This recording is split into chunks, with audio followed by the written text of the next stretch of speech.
जम्मू कश्मीर के पहलगाम में हुए आतंकी हमले से पूरा देश गुस्से में है। सुरक्षा एजेंसियां एक्शन में हैं और इस हमले की जांच में जुटी हुई हैं। बता दें कि पहलगाम में हुए इस आतंकी हमले में 28 निर्दोष लोगों की जान चली गई है। पहलगाम आतंकी हमले के बाद दुनिया भर के देशों ने इसकी निंदा की है। अमेरिका और रूस ने भी इस हमले की निंदा की है। वहीं इस हमले के बाद पाकिस्तान में हलचल मची हुई है। आतंकी हमले के बाद पाकिस्तान ने अपनी वायुसेना को हाई अलर्ट पर रखा है। पाकिस्तानी वायुसेना के कई विमान लगातार भारत की सीमा से सटे इलाकों के एयर स्पेस की निगरानी में जुटे हुए हैं। आतंकियों की आका पाकिस्तानी सेना को भारत के हमले का डर सता रहा है। पाकिस्तान इस बात से डर रहा है कि किसी भी वक्त भारतीय वायुसेना के विमान बालाकोट एयर स्ट्राइक की तरह तगड़ा पलटवार कर सकते हैं।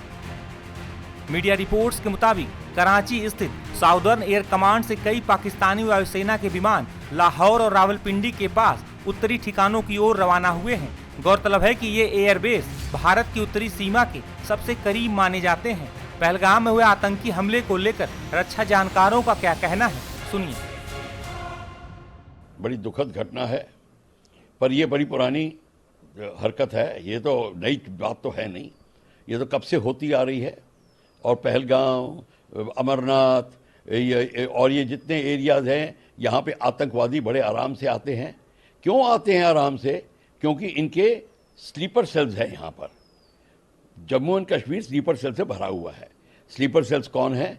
वो जो लोअर लेवल के तबके के गवर्नमेंट, पॉलिटिशियन और पुलिस में जो भी जहाँ पे भी होते हैं, स्लीपर सेल हैं जो उनको सपोर्ट देते हैं, चाहे अपोज ना करें, चाहे ना बोलें।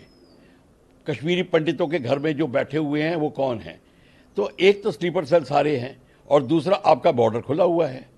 बॉर्डर खुला है, 8-10 किलोमीटर बॉर्डर के आगे उनके फॉर्मिंग अप एरियाज हैं, जहां उनकी आर्मी के हैंडलर्स उनको लेके आते हैं और लॉन्च करते हैं।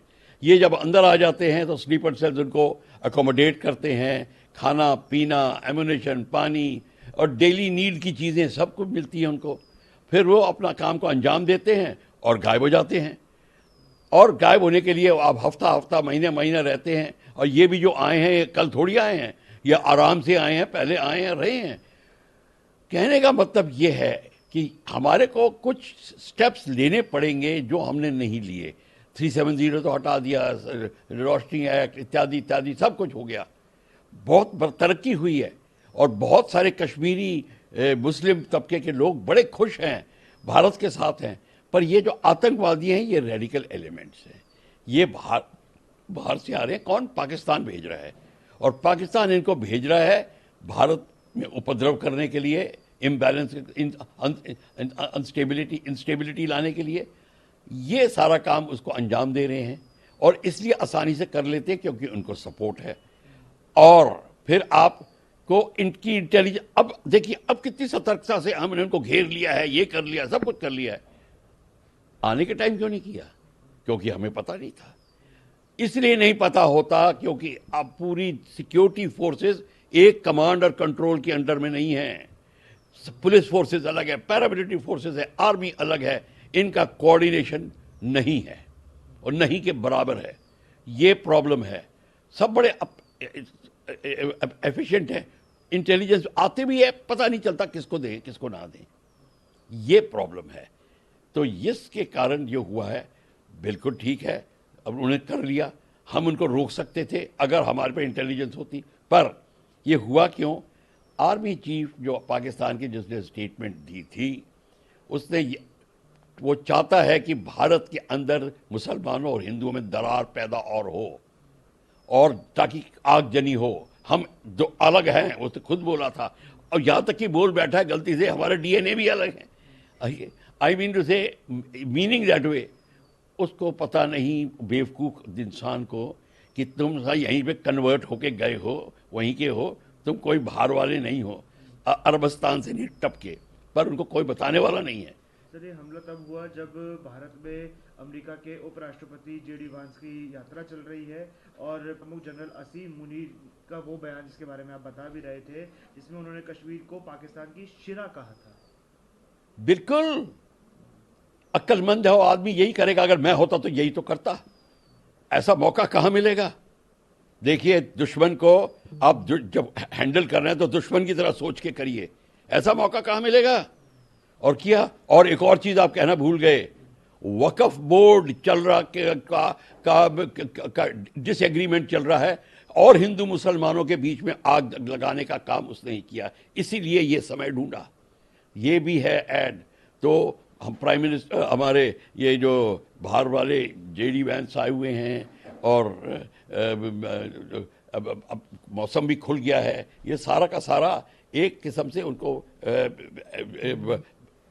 जिसको कहते हैं वो एडिंग टू देयर कन्वीनियंस, ये सारा का हुआ है।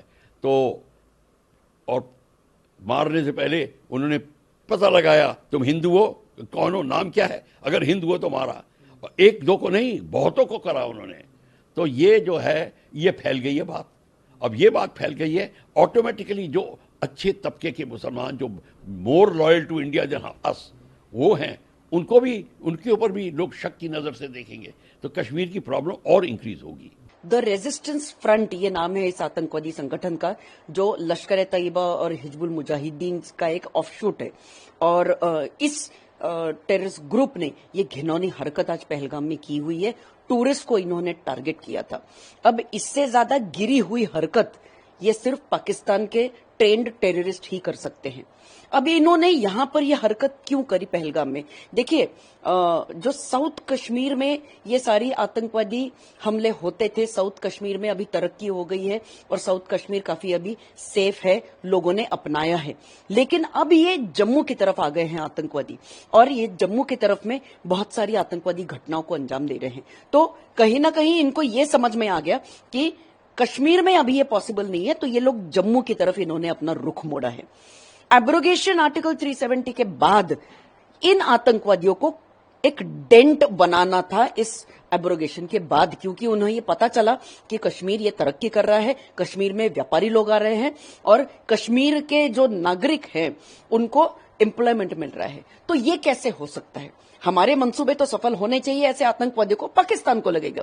तो नेचुरली उस चीज को कहीं डेंट करना, और इसीलिए इतने ही बड़े हादसे को अंजाम देंगे हम, तो हमें हमारा जो एम है उसे हासिल करेंगे हम।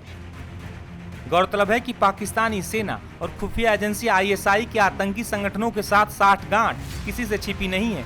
पूरी दुनिया ये जानती है कि पाकिस्तानी सरकार हो, पाक सेना हो या ISI, ये हमेशा से ही भारत के खिलाफ आतंकी साजिश में शामिल रहे हैं। हालांकि अब वक्त आ गया है कि आतंकियों का समूल विनाश हो।